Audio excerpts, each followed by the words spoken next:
Bit of a sad one today. I'll be on my own on today's episode. Paul is not here, but I hear knocking at the door, so there might be someone else coming in to substitute. We do have someone special. What's going on? What's going on? I was told that you need a Paul look-alike, and so I'm back, baby. I'm back. Second time running. The set is much nicer. Is it? This time around? No, we still need to make it better. There is going to be plans to update it in the future. Of course, Paul's not here. He's stuck in horrible Brisbane. Yeah. Screw that place. Enjoying the weather. Yeah. But yeah, like, it's good to have you here. Long-time friends, Uniqlo associates. Big Uniqlo fans. Good to be back. It's been a while since I've seen you. This is actually the first time I've seen you since you left for the World Cup, I think. Yeah, wow. Well, we'll talk about that after the podcast. I'm sure everyone listening today doesn't want to hear how much fun I had. I'm actually sure they would, but yeah, no, that's fair enough. No, if you want to listen to that, my time in Qatar, there's an episode on Talking Show. Good plug. It wasn't even planned. Good work. That good. That's why you brought me. He's good. Make sure to check out all of Ryan's podcasts and all his writing and everything he does. That's going on. Thank you. Do you have any dad jokes or anything you can say? Any dad jokes? No, I'm not a dad yet, so I'm still holding on to holding on to that part. But you obviously just had a kid. Congratulations. I haven't seen you since then, and obviously I'm glad everything is going well, and it's good to be here. It's good to see you and Paul and the crew in Brisbane. Too bad you're missing out on this. I know. We are back here at Ultra. My voice is crackling. Did you hear that? I was going to let it go. I was sounding like Elmo last week, but this week I almost sound like Elmo's been married for 45 years and his voice is just coming back. But we've got a big episode for you today. Thank you so much for listening to last week's episode. Paul and I have a few, maybe like 4 or 5 episodes coming to you in the next couple of weeks. We're going to do an MLS-themed episode. We're doing a J-League, so the Japanese football. Overall, like, football jerseys are really important. But when it comes to football, you and I have a great passion for Manchester United. Yes. What happened this morning to us? Look, it looked a bit shaky when he switched players out. Obviously, we got the Barcelona tie coming up. So I think when he put Maguire and Luke Shaw in there, he was just saying, "Look, we're not going to win the league, but we can definitely try win the Europa League." So, but we got the result. Garnacho is looking good. Rashford is just on form. Unbelievable. 21 goals. It's crazy. It's crazy. And I think the transformation of like the last few seasons where we haven't had an identity, and now you got a coach that comes in and the challenges he's had to face in terms of managing Ronaldo, the whole Harry Maguire situation after the World Cup, and he's just got a good structure, good identity, and it's looking really good. I'm not gonna lie. Every season when things look like they're going well, I feel like we could really push for the title or do these things. I'm just trying to keep it low key. I'm just trying to keep it low key. We're top 3. It's looking good. Yeah, don't gas me up. No, it's looking good. No, look, I think United are doing great. It's good to see Sancho come back on the pitch and play his part. Sad to see Anthony out and Casemiro being a bit, on and off at the moment with his behavioural issues. And then we've got the Butcher in the back who's missing out this week, which is kind of sad. He's not playing against Barcelona, I heard. Is he not? I thought he was rested today, so he could. I'm not sure. I'm not too sure, but every time I go on Twitter, I just hear so many analysts these days. I'm not on football Twitter like you, so I just... Football Twitter, soccer Twitter, as we call it in Australia, is undefeated. What is always defeated and undefeated on park and non-park terms is PSG. Today's episode is going to be heavily based on the Parisian team. You've been to Paris? Yeah, loved it. I went for my cousin's wedding actually in France. Oh, okay, big plug. Yeah, shout out. I get the feedback for Paris is a little bit hit or miss. Sometimes people enjoy it, sometimes people don't. But I think people always say it's unsafe. Look, there are parts of any country or any sort of city that isn't safe. But did you feel unsafe in Paris itself as a city? I think that's where the feedback is. I think a lot of guys that have been there enjoyed the city. I feel like a lot of my female friends that have gone always talk about how unsafe it feels and stuff like that. I personally enjoyed it. I think it was nice, and I went to the Parc des Princes and got myself a PSG jersey while I was there. I didn't get to catch a game though, so that was a bit of a bummer, but we did watch. Yeah, good on you. Well, saw Choupo-Moting missing right in front of the goal, that infamous 2-0. I think it was Saint Etienne. Yeah, so I loved it, and I watched the Champions League in like a bar or a restaurant or something. It's a beautiful city. Like, I loved it. My wife and I loved it. We went to Louvre, went to a few places. We were in that suburb, Trocadero, Yeah. which is where the Eiffel Tower is. Yeah. I have to say, most overrated area. Yeah. You walk through and you just get sold so much crap. Yeah, that's true. Yeah. But I did love going to the stadium. It's a beautiful place. I didn't know that PSG doesn't own the stadium, so they're having this It's owned by the city, right? bit of a conflict where they're trying to buy it, and then apparently the city has said no, so now they're looking to build onto it. Fun fact, did you know that PSG was only formed in 1970? Yeah. How crazy is It's a that? very young club. It's a very young club compared to most around the world, thinking that a lot of the clubs, like, for example, the text message I sent you last night about PSV. PSV itself started off as a factory team. Yeah. You know, United, City, all these teams started off as a way that the workers had somewhere to play. Yeah. The railway workers, you know, the pensioners we know as Chelsea. That's their sort of thing. It's like the hard-working team. Yeah. And then we look at PSG, this club who's got so much investment and money and identity now. They do get ridiculed and hated on because of their money. Yeah. But they're pretty young for a football club. That's interesting. Like, I think when you think about these clubs now that get big investment and how those investors pick, you know, which clubs to pour their money into, it's interesting that they would have gone to such a young club. And so I didn't know that. And early money from the Qatari, and of course Nasir Khalifi. Yeah. He's been there for a while, but like you see the projects and everything they've gone with PSG. We've seen players like Ronaldinho make his time there. Mikel Arteta, Ginola. Yeah. It's a beautiful show that I've got here in the frame. Yeah. Over time, I think PSG have always been sort of laughed at as a bit of a stock of you're never going to win, you know, type of thing. Yeah. When they do win the Champions League, it's going to be a big party in Paris. I think so. I think they've never been given enough credit because obviously the Joker out the Farmers League and Liga and stuff like that, you know. But I think to be able to compete at that high level is, once you win the Champions League, what else can people say? And I think it's always been a goal for them. It's such a big part of the investment strategy and the money that's been poured in and the signings, right? Like, oh man, signings, Messi, Neymar, Mbappe, like every time they sign players, they go, how many more players do you need, really? But yeah, massive investment, and obviously a big goal for the club is the Champions League. One thing that they've done perfectly well, and I think you and I both will agree to this, PSG has done really well in the last, I would say, 8 years, being sort of this fashion forward-thinking lifestyle club, where a lot of their decision-making off the pitch has been perfect. Yeah. The collaboration with Jordan has been a great... I mean, just look at this. I know. Like, it's Nike is... stupid. Undefeated again. It's Nike, the swoosh fam, everything about the swoosh always defeats the three stripes, Umbro, anything when it comes to leisure wear. There have been times when Nike have just given template stock standard stuff to the clubs. Sure. But I think PSG with Jordan, Michael Jordan's own brand, and we're going to hear the whole story about that in the new movie, the Air movie with Ben Affleck and all that. But would you say that Jordan as a brand is sort of lucky to have PSG, or do you think PSG is lucky to have Jordan? I think it's the other way around. I think if you look at in terms of brand recognition worldwide around Jordan and around PSG, you definitely go Jordan is more well known, and I think it was a smart play. It was interesting. I actually did when I was doing like a business course or whatever, I actually did a case study on the PSG Jordan collaboration.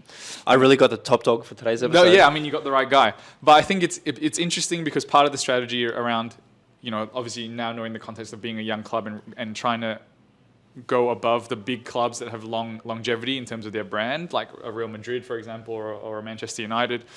It is these collaborations with brands that have reach into places where people might not know PSG and Jordan, like into Asia, if you think about it, and the community out there that loves basketball, then this cross collaboration with this football brand that, you know, is young and not many people know, and like the style is nice. It's the other way around for me. PSG are lucky to have this collaboration, and obviously I think this is the last season they have that contract. I don't know if it's been renewed or not, and but I think over the last... That's actually big. I think football culture and basketball culture has always been there. We see like Mbappe loving basketball. We see... We won't speak about Griezmann and his basketball antics. I don't know if you remember what he did a few years ago for Halloween. No, I'm surprised he hasn't been removed from football for what he did. Right, I'll show you after. Okay, cool. I don't know what that messed is. up. Yeah. But I think basketball, you know, see Pogba, Lukaku over in the US, they love going there.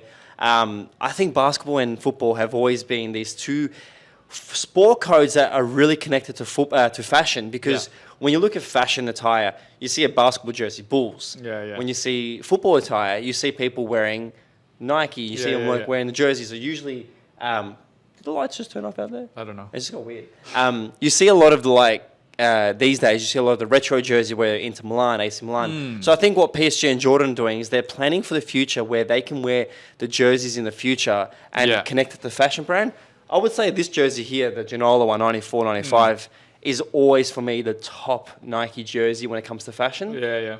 Would you say that the plan for the swoosh, Nike, Jordan, and PSG, would you reckon the plan was to sort of cement themselves in the basketball culture as well as the fashion culture and as well as the football culture? Yeah, I think the collaboration was the positioning of the brand beyond football. Yeah. And, you look at, I think basketball's always been that, right? Like when players arrive, you've got the fit check and stuff, and music, like, hip hop and R&B within that culture is such a big thing. And now I think you're starting to see from an underground perspective, I mean, you would agree, you've been in the space a long time and you've seen it change like over the last 10, 15 years around people wearing retro kits and then just kind of like knowing the club. And then now it's like the common person will be able to go, that's a cool, like when Kim Kardashian wore that. The Roma. Things went crazy, right? So I think you're seeing it become more mainstream. I think that was the plan, is that, your point of 10 years from now, people are still going to wear the Jordan branded. Like that one here, the one I've got on my side here, which we'll talk about soon. Yeah, so I think it's one of those things where like the longevity of the brand now for PSG is like,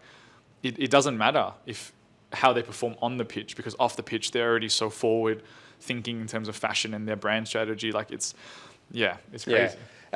Today's episode, like I said, we're going to talk about the new 4th jersey for PSG. It is the new Jordan collaboration. Yeah. You do have a nice windbreaker there. Yeah. We've got a few items here that's all available at Ultra Football Nord and Sud and online as well. I have been told by my sources upstairs, not Jesus Christ himself, but I've been told that there is going to be a Dry Fit Advance, which is the player spec, available from Feb 15th. Now, kind of breaking my heart because I really would love it right now. Yeah. But I'll tell you my initial thoughts straight away, and then you can tell me yours. Okay, no, I can feel the vibe coming. No, look, I like Jordan and PSG. I feel like last year's one, the purpley pink one, Yeah. I really think they missed the mark there. I think they focused too heavily on the youth and the e-gaming scene, where it was like a bit more contextual of an art piece rather than actual football kit. They wore it a few times, looked horrible, never wore it again. No one spoke about it. Now, this has potential. I do like the colorway of black and yellow. I always say when it comes to football jerseys, secondary and primary colors are really important. Yeah. To have a primary color of black and then have the secondary color such as a yellow, it could have been a lot more potential. Yeah. I do understand the inspiration behind it being the city of Paris, like the lights from above, from the aerial perspective. Yeah.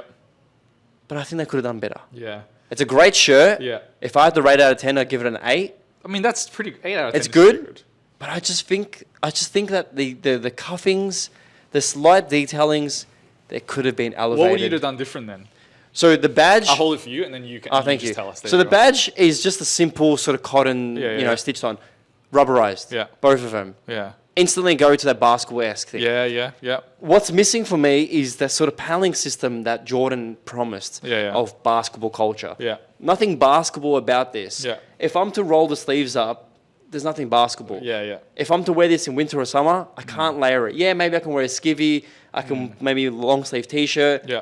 But I just feel like there's endless possibilities. This could have been a collar. Yeah. Or it could have been a thick yellow neck. Yeah. A high one. Yeah. The sleeves, again, they're great, but there's no detailing in the end. We do see in the last few seasons, they have this accordion-style fabric. You see it in the home shirt. Yep. I just feel like this is not a PSG problem. I feel like this is a Nike problem. Yeah. A lot of their jerseys this year have been a bit lackluster in the material sense, and I think this really sort of missed the mark of that. Overall, great jersey, but that's my thoughts. Yeah. I'll hold it for you, and you can tell us your thoughts. Look, I think I personally wasn't sure what it was going to look like in person, but seeing it in person, actually, I think it kind of like lives up to the hype a little bit for me in terms of design. I think the storytelling behind it around, the lights of Paris at night and the city and that kind of thing set against the backdrop and of the black kind of like skyline. And if you've been to Paris, right? Like if you look out at night, it's still like a city that's kind of alive in terms of how bright it is. I liked when they debuted it. They obviously had the Mandarin, the Chinese name sets for Chinese New Year, which for me, like, definitely would love to big, get that. Big thing, and I enjoyed that. So I think you know, for you, the functional aspects, but for me, I think when it comes to the storytelling, they're undefeated in terms of, why the kits are designed the way they're designed. And I'm a big fan of the kind of like the streaks of yellow and stuff. And I think that's really nice. No, good. Now, look, I think another thing that I just noticed is, see the badges? Yeah. How they're rubberized they've got like nice yeah. detail. Why doesn't the key have it?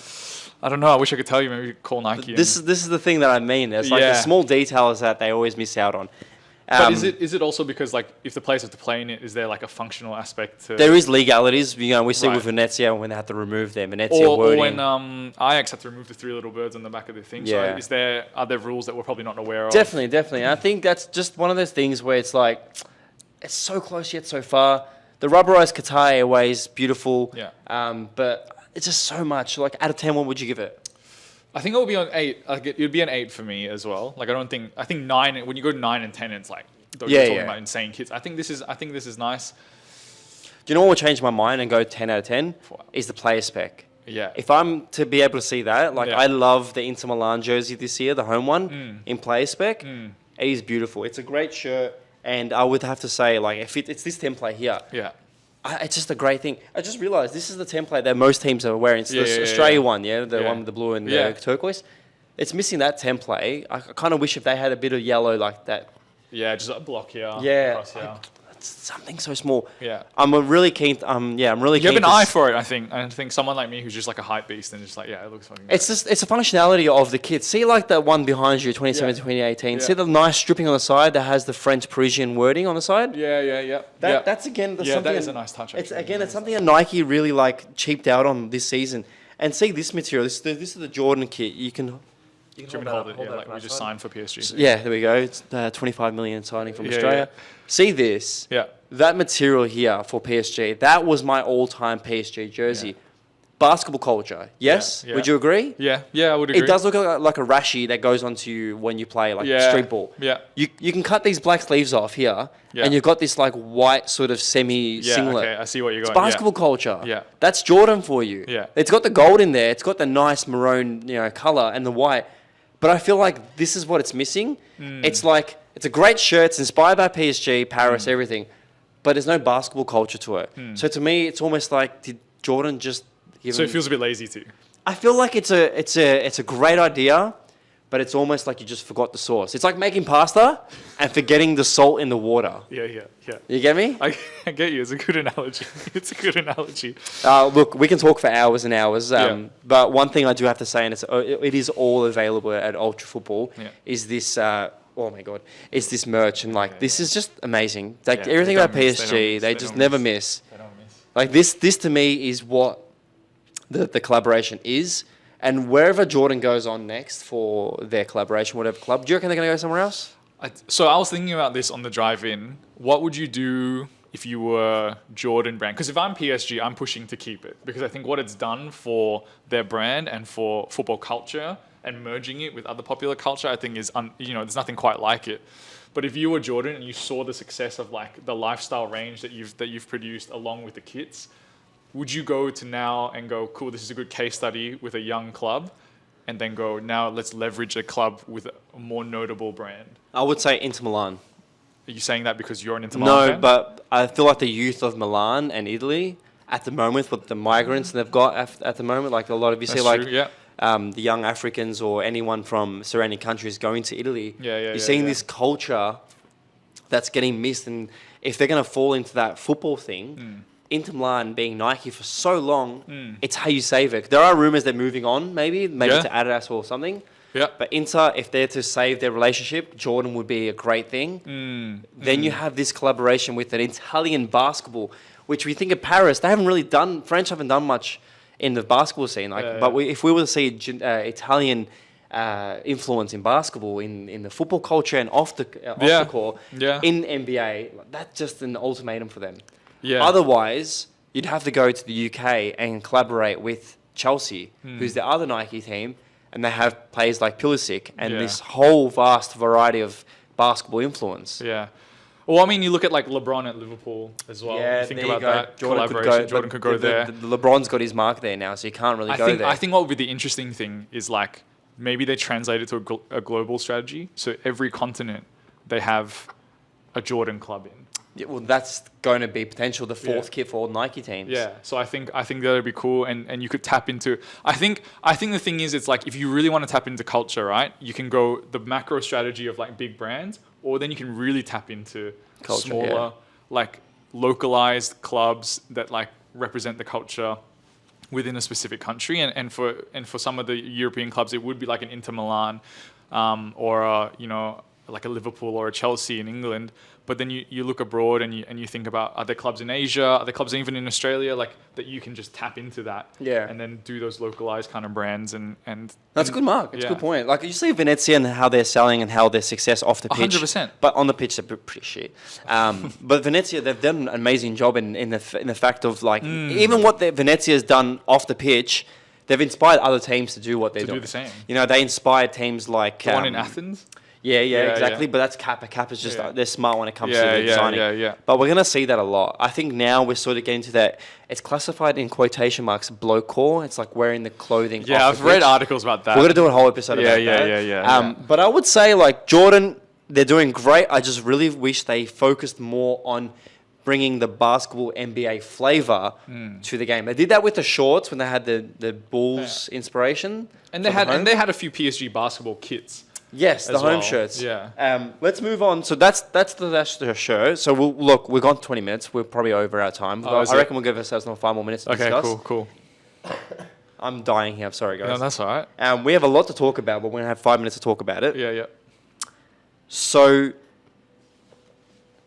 I think one little topic for me is PSG Jordan, stay or go.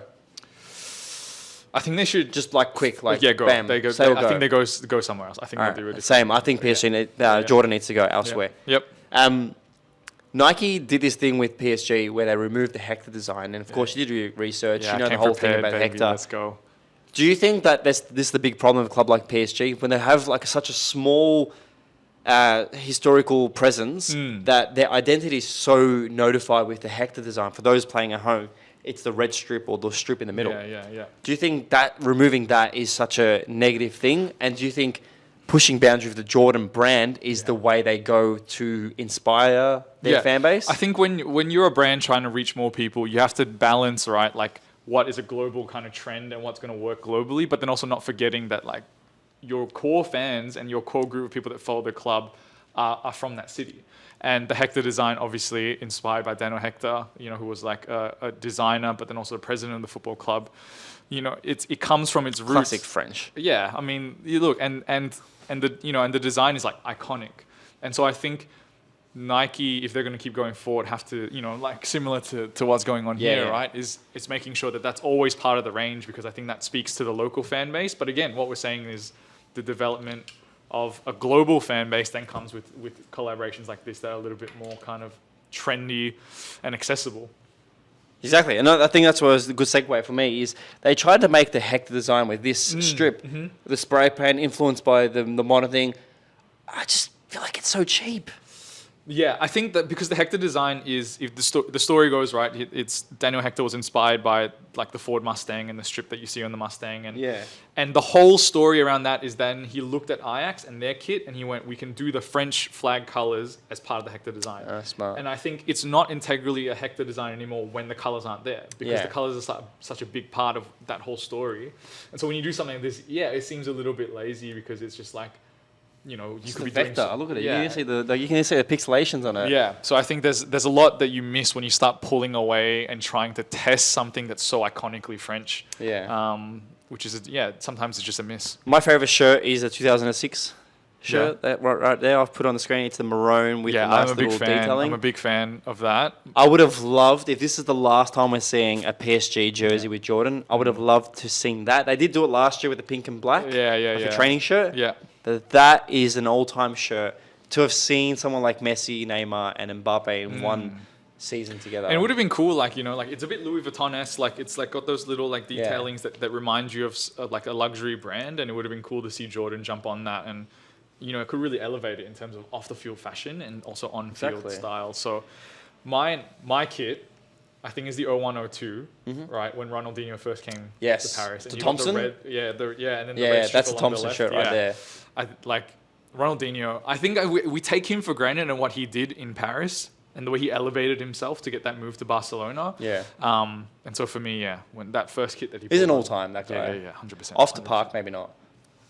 Bit dicey, but you can Still separate. can't believe he went to jail, then he came out, and he played football in jail. Yeah. I mean, what are you gonna do? You're in jail and Ronaldinho rocks up. What are you gonna do? You're gonna ask him join my five-a-side for the tournament. You know what I'm saying? Like, there's no other way. You're giving him whatever you can trade for in jail to get him to play for you. I'm doing that. It's because his son just signed for Barcelona. So he'll be back in Barca. So if you're in Barca watching this in Barcelona, I'm sure he'll be at a club near you. Overall, what's your favorite PSG jersey? That one?